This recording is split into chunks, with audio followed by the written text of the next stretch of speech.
A major key for bringing joy into our lives lies in the next word, discipline. If there is a magic word that stands out above all the rest, this is the one, discipline. And in this program, you'll discover how positive this word is. Discipline is the bridge between thought and accomplishment, the bridge between inspiration and value achievement, the bridge between necessity and productivity. Remember, all good things are upstream.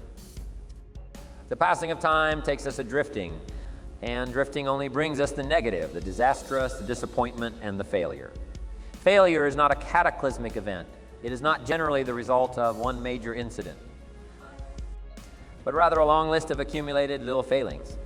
Failing life is failing to think today, failing to act today, failing to care, to strive, to climb, to learn, to keep trying day by day. If your goal requires that you write 10 letters today and you write only 3, you are down 7 letters.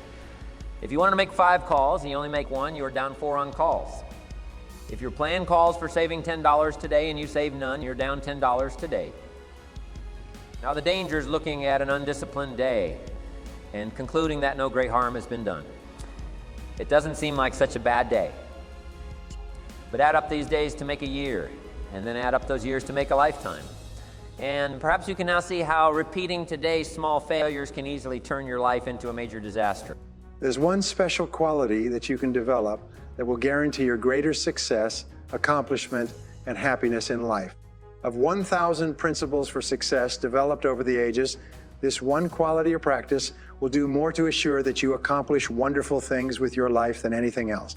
The quality is so important that if you don't develop it to a high degree, it's impossible for you to ever achieve what you are truly capable of achieving. The quality that I'm talking about is the quality of self-discipline. It is a habit, a practice, a philosophy, and a way of living. All successful men and women are highly disciplined in the important work that they do. All unsuccessful men and women are undisciplined and unable to control their behaviors and their appetites. Success, on the other hand, is just the same process in reverse.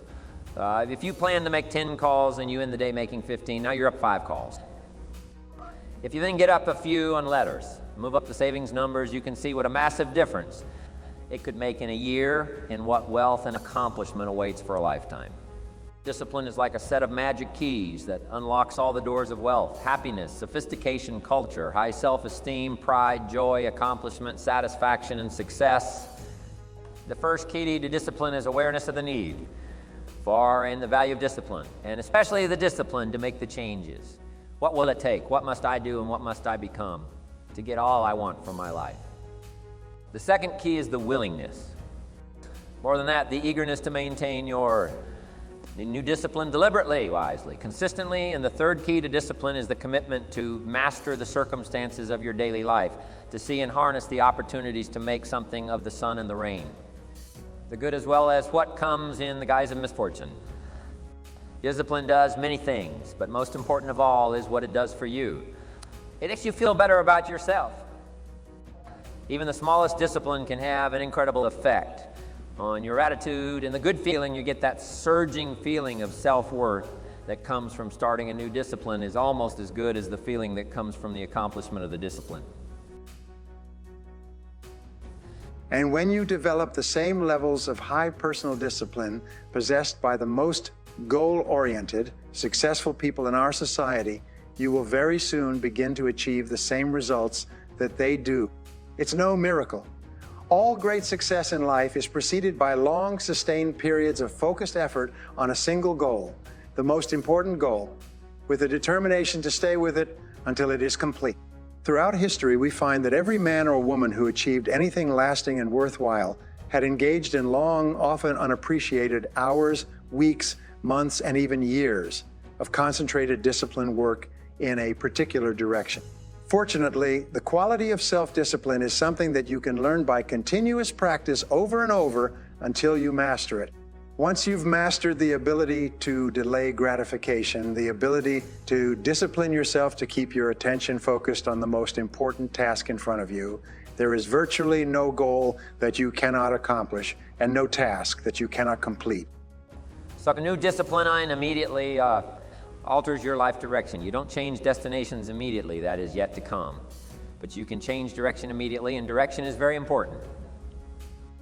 Third, discipline cooperates with nature. Everything strives. It is a common life function. How tall will a tree grow? As tall as it can. Everything strives to become all it can possibly be, and that striving to become is what discipline is all about.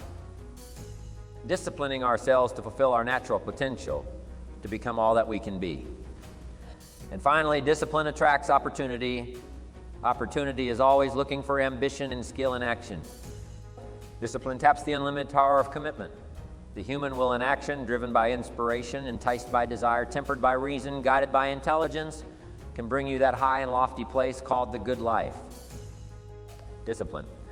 Those unique steps of intelligent thought and activity that put a lid on temper and a faucet on courtesy, that develop positive and control negative, that encourage success and deter failure, that design lifestyle and control frustration, that enhance health and curb sickness, that promote happiness and manage sadness.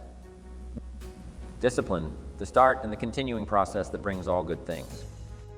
And remember, anyone can start the process. It's not if I could, I would. It's if I would, I could. If I will, I can. So start the new process. You can begin a new habit no matter how small it is.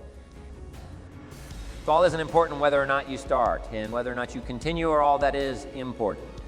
And don't be deluded by an affirmation.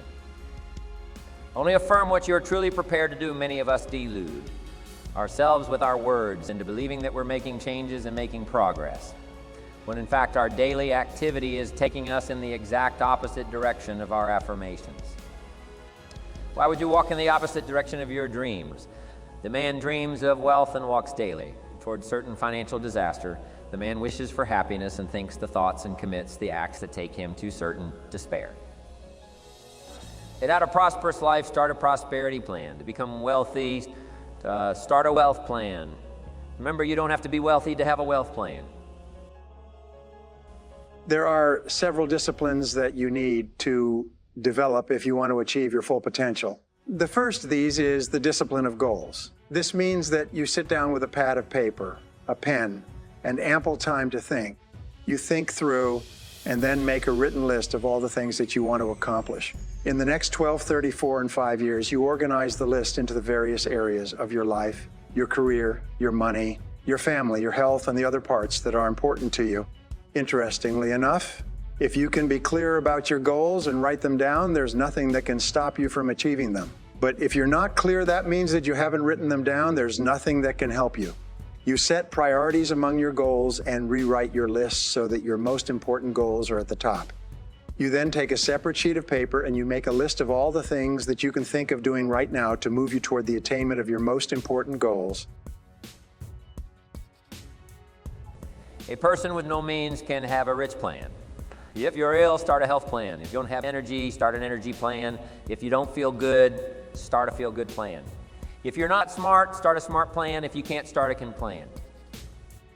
If you haven't, start a have plan. Anyone can. Even a bad person can start hearing good messages and reading good books.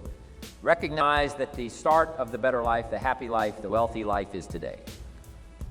Yes, it's exciting. Both the process and the result can begin today. Start the new journey today. If you think of a new idea today, is the day to begin the discipline of putting that idea into action. Set this day up as a long, busy, exciting start for your new life. Get your first book for your new library today. Begin your new practice of setting goals today. Start clearing out a drawer of your new orderly desk today. Start eating an apple a day on your new health plan today. Put some money in your new investment for fortune account today. Start reading with intensity for your new wealth of mind plan today. Write a postponed letter today. Make a delayed telephone call today. Pick up your camera and take a picture of something to start your new treasury of photographs today. Get some momentum going on your new commitment to the better life. 49 of adult Americans are trying to live their lives without clear, specific written goals. This is the same as setting off across an unknown country without a roadmap. You may get somewhere eventually, but it will take you much longer, and it's far more likely that you will get lost and waste an enormous amount of time than if you planned your trip carefully with a roadmap and full information about the future terrain before you started out. The second discipline you need to develop for success is the discipline of planning. Many people think that they are too busy to plan, or they don't give themselves enough time to plan. You will save 10 minutes in execution and getting the job done for every minute that you invest in planning. You will get a 1,000 return on your time investment by taking the time to think through in advance what you are going to do in the hours and days ahead.